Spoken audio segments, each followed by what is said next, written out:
पीले दांत वाली बहू। रंजना कभी ब्रश नहीं करती थी। उसे कितनी बार उसके माँ बाप ने डांटा, लेकिन उसका कोई असर उस पर होता ही नहीं था, जिस कारण से उसके दांत पीले पीले हो जाते हैं। शादी के बाद।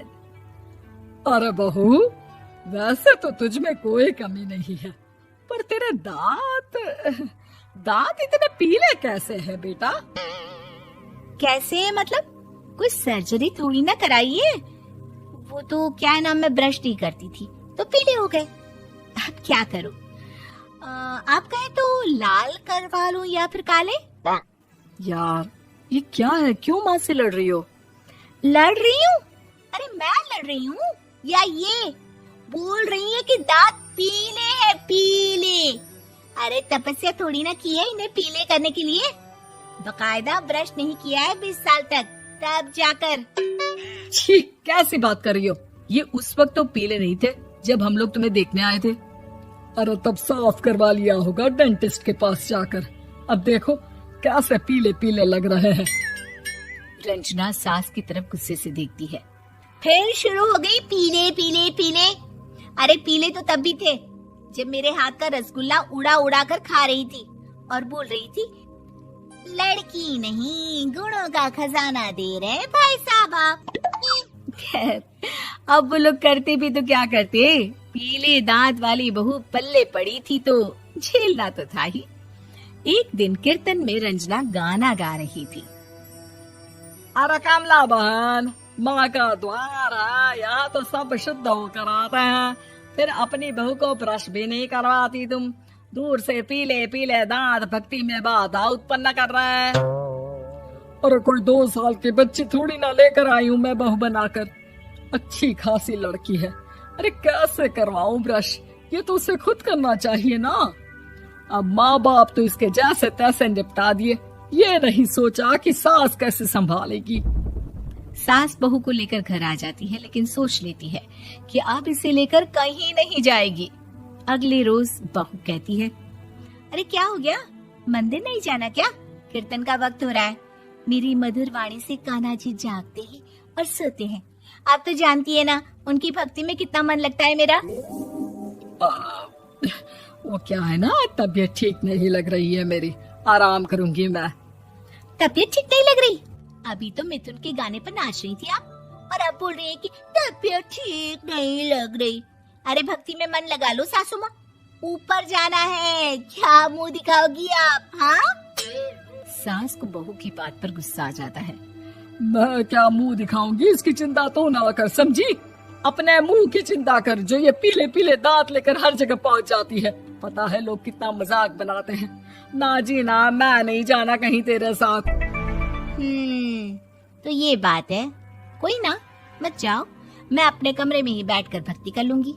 ऊपर वाला दांत थोड़ी ना देखता है, मन देखता है, भावना देखता है। और अरे बस बस, तू सब कुछ दिखा, बस ये सफेद चमकदार दांत ना दिखाना किसी को, है? जा यहाँ से। बहू को सास की बात का कोई फर्क नहीं पड़ता, वो तो जैसी थी वैसी ही रह जाती है। सुबह नहाकर किचन में खाना बनाना, फिर खाना खाना, कीर्तन भजन करना और सो जाना। एक दिन, माँ जी मैं सहेली के घर जा रही हूँ, शाम को लेट आऊंगी। हाँ हाँ तो जाना, मैंने कौन सा तेरी आरती करनी है घर पर बैठकर। रंजना सहेली के घर जाती है, जहाँ वो पार्टी में जाने की तैयारी कर रही होती है। अरे शिखा, कहाँ जाने की तैयारी कर रही है? मैं गलत वक्त पर आ गई क्या? अरे नहीं यार, उल्टा सही वक्त पर आ गया। मैंने ये साड़ी और ज्वेलरी निकाली है यार, शाम को इनके ऑफिस की एक पार्टी में जाना है। बताना कैसा लग रहा है ये सब? नहीं यार, इस ड्रेस के साथ तो वो वाली ज्वेलरी अच्छी लगेगी। हाँ हाँ सही बोल रही है, मैंने ध्यान ही नहीं दिया। वैसे तो हमेशा से मस्त फैशन सेंस रखती है। तो बड़ा जाती होगी ना पति के साथ पार्टी में। रंजना कुछ नहीं बोलती, बस सोचती है कि यार काश ये बात सही हो जाती, पर मैं क्यों नहीं जाती पार्टी में? क्या इन लोगों की कोई पार्टी होती नहीं होगी? रंजना घर आती है और रात में पति से सवाल करती है, एक बात बताइए, आप मुझे किसी पार्टी में क्यों नहीं ले जाते? क्या आपके यहाँ ऑफिस में पार्टी नहीं होती? पति बेचारा क्या कहता कि दांत पीले हैं तुम्हारे इसलिए। अरे कोई पार्टी होती नहीं हम लोगों के ऑफिस में, तो कहाँ से लेकर जाऊं? और मार्केट, मॉल, कहीं वीकेंड घूमना, कहीं तो। अरे यार सारे हफ्ते में एक छुट्टी मिलती है, तो सोचता हूँ कि आराम ही कर लूं। क्यों? रंजना मन मार के रह जाती है। पहले कभी सास के साथ मंदिर जाया करती थी, लेकिन वो भी सास ने ले जाना बंद कर दिया। घर बैठी बैठी रंजना बोर हो जाती है। तभी उसे आइडिया आता है और वो मायके जाने का सोचती है। सासू माँ, 2 दिनों के लिए मम्मी के घर जा रही हूँ। अच्छा ठीक है, आराम से जा। और हाँ, माँ से कुछ अच्छी आदत सीख कर आना कि कैसे शरीर के हर भाग की तरह दांतों की सफाई भी जरूरी होती है, समझी? शुरू हो गई ना आप। वो लोग आपकी तरह नहीं है कि छोटी छोटी बात का बतंगड़ बना दे। उन लोगों के लिए मैं मायने रखती हूँ, ना कि मेरे पीले पीले दांत। रंजना माँ को बिना बताए उन लोगों को सरप्राइज देती है, लेकिन जैसे ही वो दरवाजे पर पहुंचती है, अंदर देखती है कि घर वाले कहीं जा रहे होते हैं। अब माँ, काश रंजना दीदी के दांतों वाली प्रॉब्लम नहीं होती, तो वो भी हम लोगों के साथ चलती ना बुआ जी की बेटी की शादी में। हाँ बेटा, लेकिन अब उसे कौन समझाए कि उसको उसके पीले दांत नहीं दिखते, लेकिन उसके आसपास के लोगों को कितना एम्बैरेसिंग फील कराते हैं।